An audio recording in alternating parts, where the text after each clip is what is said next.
Nesta terça-feira, os parlamentares analisaram o projeto da deputada Marina do MST, que garante atendimento especializado nos postos de saúde e hospitais públicos para mulheres em estado de climatério ou menopausa.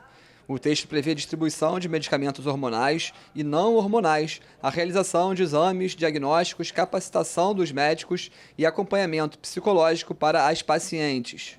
O projeto aprovado em segunda discussão segue para análise do governador. Já o deputado Fred Pacheco propõe a criação da Lei Maju de Araújo, que tem como objetivo criar estratégias para combater o assédio e o cyberbullying direcionado para pessoas com deficiência. Maju de Araújo, de 22 anos, é uma modelo internacional e influencer com síndrome de Down. O projeto prevê a criação de canais para denúncias e mecanismos nas plataformas digitais para combater o assédio digital.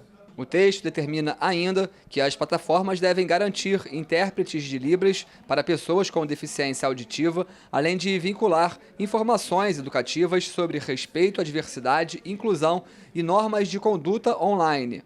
A proposta depende agora da sanção do governador para se tornar lei. Essa lei, que agora aprovada em segunda discussão, vai ao autógrafo do nosso governador, ela visa impedir que covardes ajam de maneira impune nas redes sociais ou na internet. De certa forma, a gente está exposto, né? A gente 24 horas, a Maju é exposta a isso. E trouxe uma insegurança muito grande de dar continuidade nesse trabalho, de forma que não tivesse nenhuma pessoa, né, no poder que trouxesse essa segurança para a gente. E hoje a gente se sente muito grato a Deus e ao nosso querido Fred Pacheco, que com todo propósito, com todo carinho, entendeu essa necessidade, está representando nós que somos da classe da pessoa com deficiência. Um beijo, amigos, fãs também. E te amo, mudo. E recebeu 36 emendas o projeto que autoriza o governo do estado a contratar os serviços de segurança e vigilância para as unidades de ensino da rede estadual. O projeto apresentado pelo deputado Rosenberg Reis autoriza que esses profissionais façam a utilização de armamentos não letais, como, por exemplo, os sprays de pimenta, sempre que os métodos não violentos se mostrarem ineficazes. Esse projeto ele foi amplamente discutido durante a sessão e, após o recebimento dessas 36 emendas, ele retorna agora para análise das comissões. O projeto do deputado Rodrigo Amorim estabelece multas para quem cometer depredação de monumentos históricos e culturais no estado do Rio. A multa estipulada é de 50 salários mínimos se o infrator for primário, de 100 salários mínimos se for reincidente e de 200 salários se reincidir mais de 2 vezes. O valor da multa pode ser dobrado se houver motivação política e emprego de substâncias inflamáveis ou explosivas que ponham em risco a segurança de outras pessoas. Os valores arrecadados com as multas devem ser aplicados no Fundo Estadual de Cultura. A proposta recebeu 7 emendas e retorna para análise das comissões. E passou pelo segundo dia para recebimento de emendas o projeto de resolução apresentado pela Comissão de Constituição e Justiça, que altera o regimento interno da LERJ para criar a Comissão de Legislação Participativa e extinguir a Comissão de Indicações Legislativas.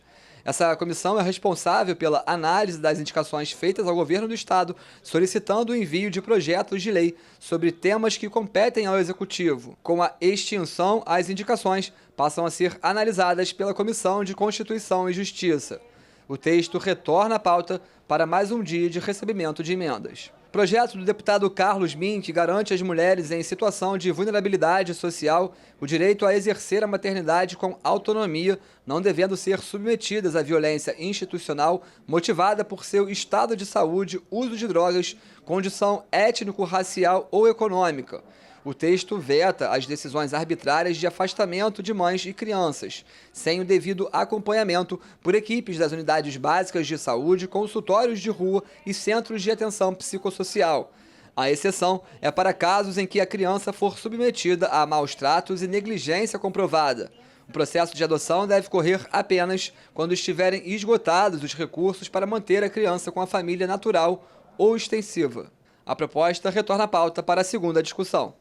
As deputadas Dani Monteiro e Tia Ju querem inscrever os responsáveis pelo reflorestamento da Floresta da Tijuca e das Paineiras no livro de heróis e heroínas do estado do Rio. Os nomes escolhidos são os de Eleutério, Constantino, Manuel, Mateus, Leopoldo, Maria, Sabino, Macário, Clemente, Antônio e Francisco. O texto foi aprovado em primeira discussão e retorna à pauta para mais uma votação. É fazer justiça à memória dos 9 escravizados que replantaram aquele espaço. Mas é também para as nossas questões de hoje, que afinal o Rio de Janeiro sofre de falta de abastecimento e preservação das nascentes e mananciais, que a gente entenda que se deu para fazer 2 séculos atrás, dá para fazer hoje também. Então eu acho que é uma justiça ao passado, mas um se liga para o nosso presente. Dá para fazer e dá para reajustar a nossa rota, dá para salvar o planeta e preservar as florestas. Os estabelecimentos de hospedagem do estado do Rio podem ser obrigados a garantir o acompanhamento por animais de assistência emocional para hóspedes com doença mental, emocional, transtorno do espectro autista e vítimas de violência. A necessidade de acompanhamento pelo animal deve constar em atestado ou laudo médico. O hóspede fica isento de qualquer tarifa extra pela hospedagem do animal. A proposta do deputado Júlio Rocha foi aprovada em primeira discussão. O Rio de Janeiro pode ganhar o programa Ônibus Seguro para ampliar a segurança no transporte coletivo rodoviário na região metropolitana do estado. A proposta do deputado Luiz Paulo prevê um convênio entre o governo e as prefeituras da região metropolitana e a Federação das Empresas de Transporte do Rio, a FETranspor, para viabilizar a contratação de policiais civis e militares e guardas municipais nos dias de folga através do RAS, o Regime Adicional de Serviço. A atuação dos agentes deve ser direcionada de acordo com os índices de violência monitorados pelos órgãos de segurança pública estaduais. A matéria aprovada em primeira discussão ainda retorna ao plenário para mais uma votação. O assaltante, o meliante, o criminoso, quando vai assaltar o trabalhador ou a trabalhadora no ônibus, ele vai ficar inseguro, ele não sabe se tem ou não um policial lá dentro, né? E isso, no meu entendimento, pode fazer com que o nível de assalto aos ônibus diminua, porque hoje é uma constância. E é uma covardia, né? Um povo trabalhador já anda num ônibus, em geral, quente, cheio, com a tarifa alta e pegando congestionamentos imensos, mesmo tendo faixas segregadas. A gente quer minimizar essa insegurança que o usuário do transporte coletivo por ônibus tem.